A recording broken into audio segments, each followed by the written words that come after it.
Oh, good morning, guys. How are you all doing? I hope you're doing well. I hope everything's going great for you this weekend. I am doing pretty good today. Just got through showering, putting all my serums and creams on my face. You know, trying to stay young. And once again, please like and subscribe. It does help this single mom here. Every little bit helps. And for those of you that are new, I don't have upper teeth because I had to have them pulled to wear a denture. And I've got some issues that have to be taken care of before I can wear that denture. And I say that just in case somebody's like, she doesn't, when she smiles, there's no teeth on top. Well, that's why. But I will eventually. My denture's sitting there waiting to be used. But anyway, guys, I wanted to talk today about a serious subject because it is affecting. I am reading and finding out how many people are truly being affected by panic attacks and anxiety. No, Lily, no. She's not. She's moving the cage, or I mean the tripod, the camera.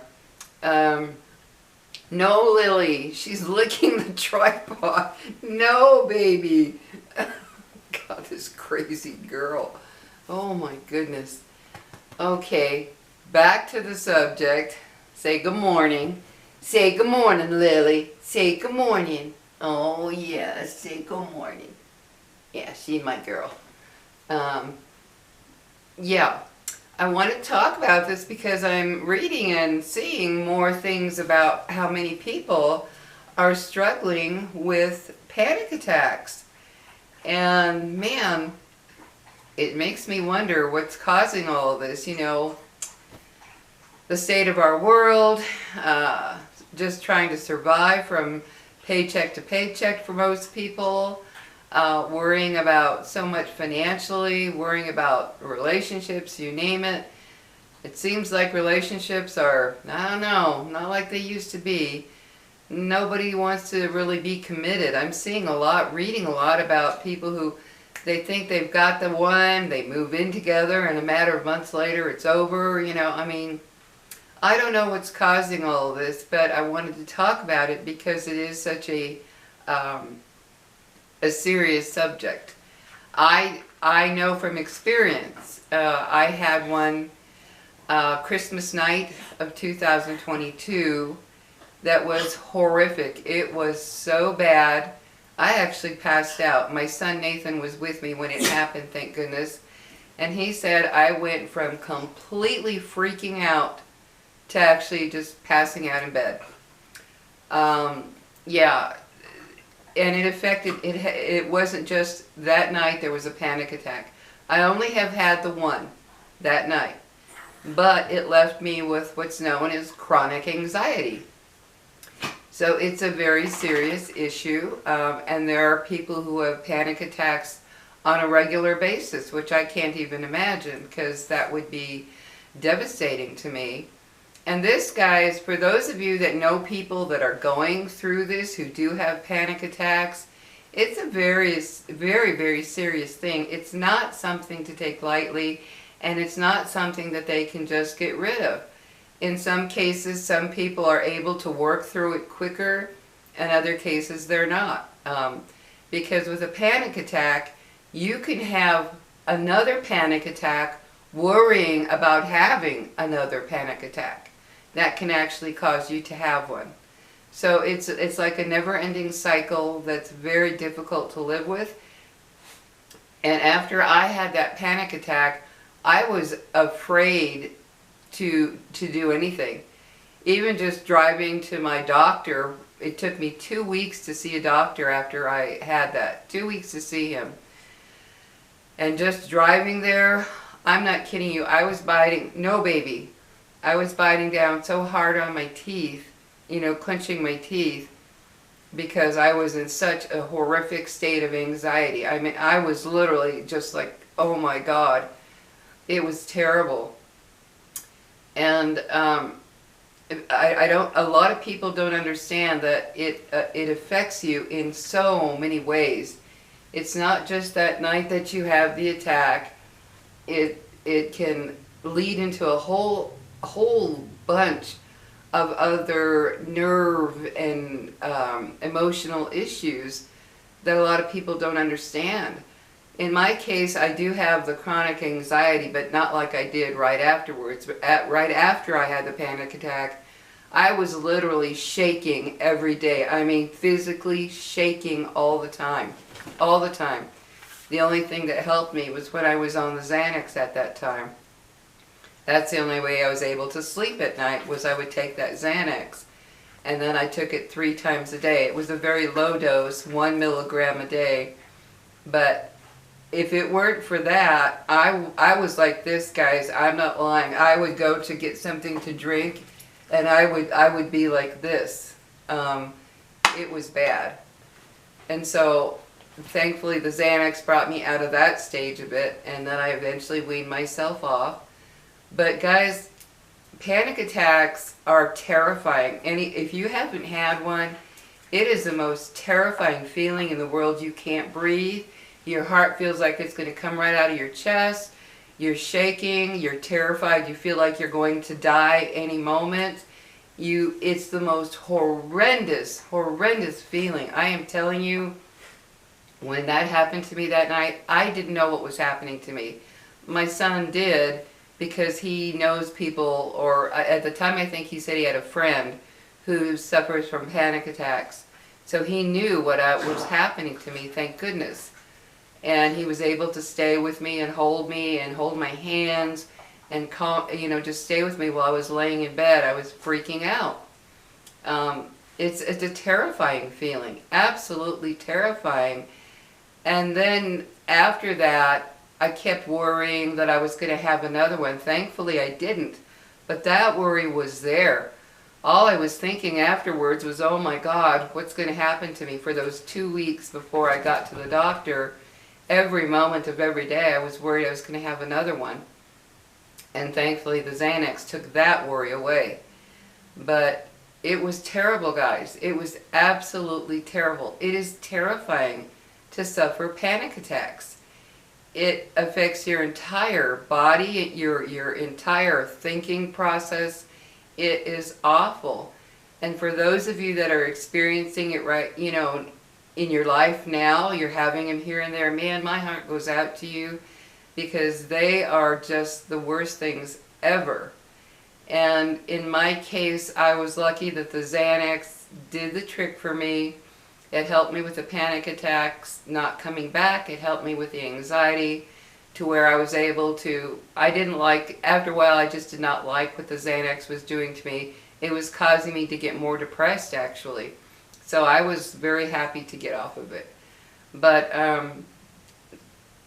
I read stories, I read articles, or I see videos of people who are suffering from these, and it makes me wonder, my goodness, I don't know if maybe they didn't recognize it as panic attacks when I was growing up, but I don't know. When I was a young girl. Now, my mother did. She would have panic attacks.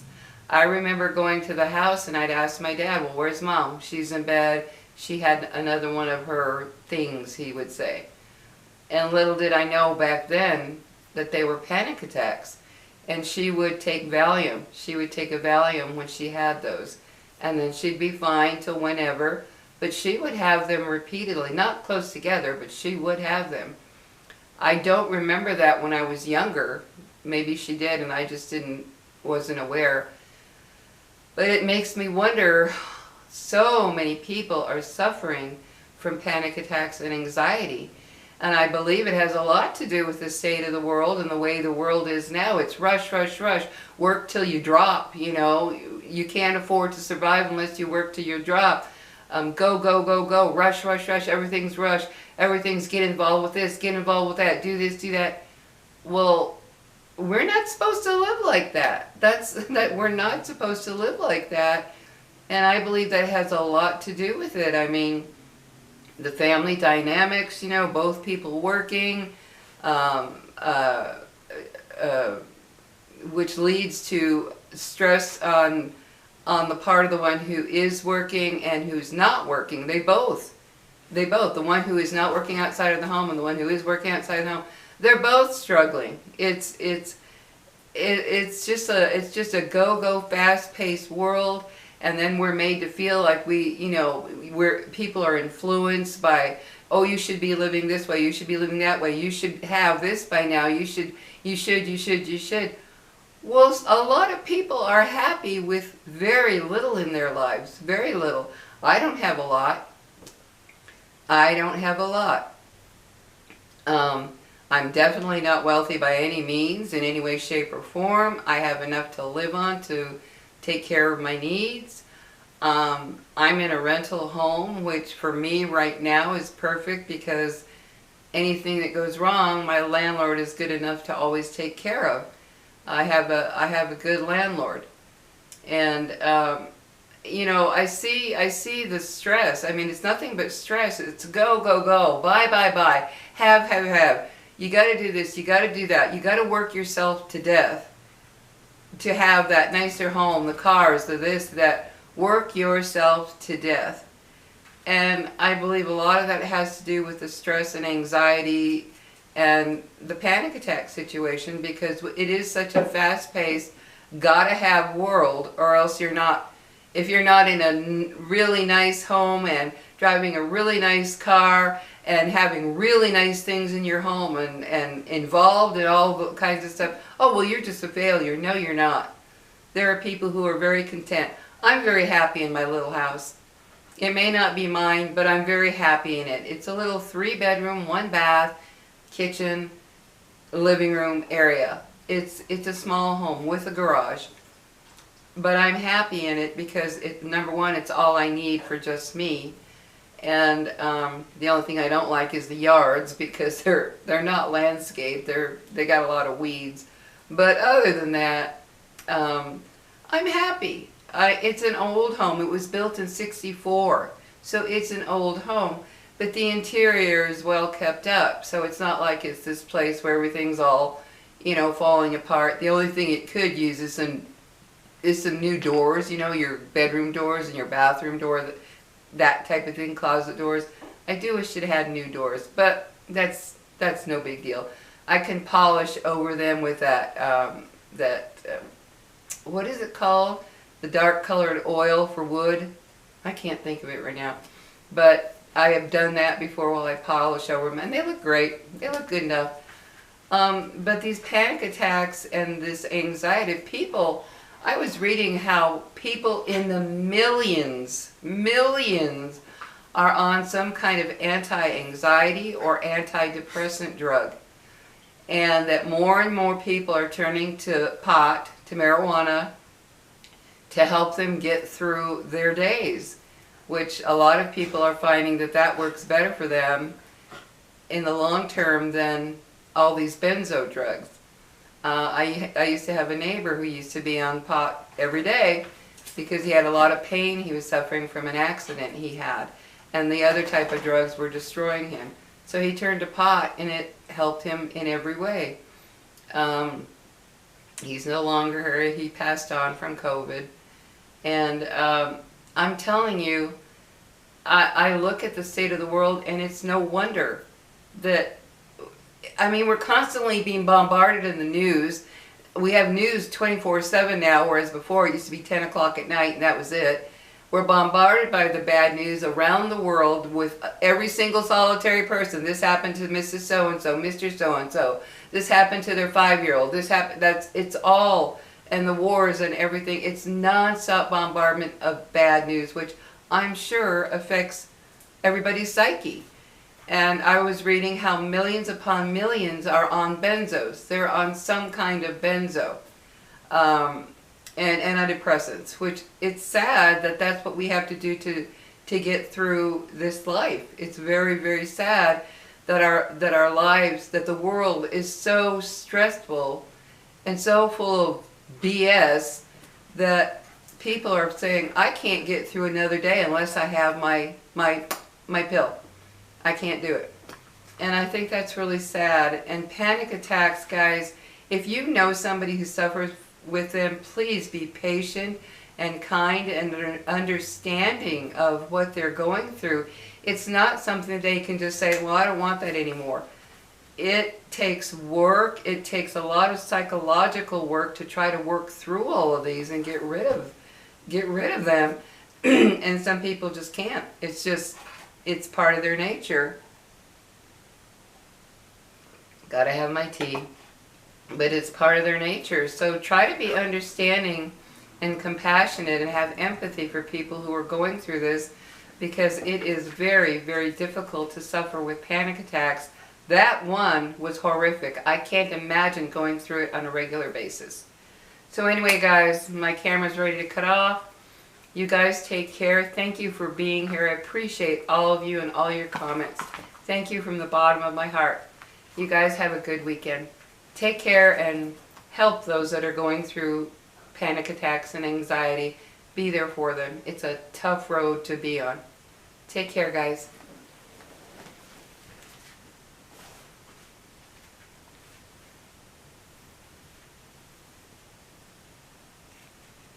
Oh, 16 minutes. You know what, guys? My clock on my computer and the time on my camera is never the same. The camera is showing only 16 minutes and 31 seconds, and my clock is showing that I've already been on 18 minutes. I don't get that. And it's an online clock, so I don't get that. Anyway, guys, I'm going to end it anyway. I said what I had to say. Take care, guys. See you in my next video.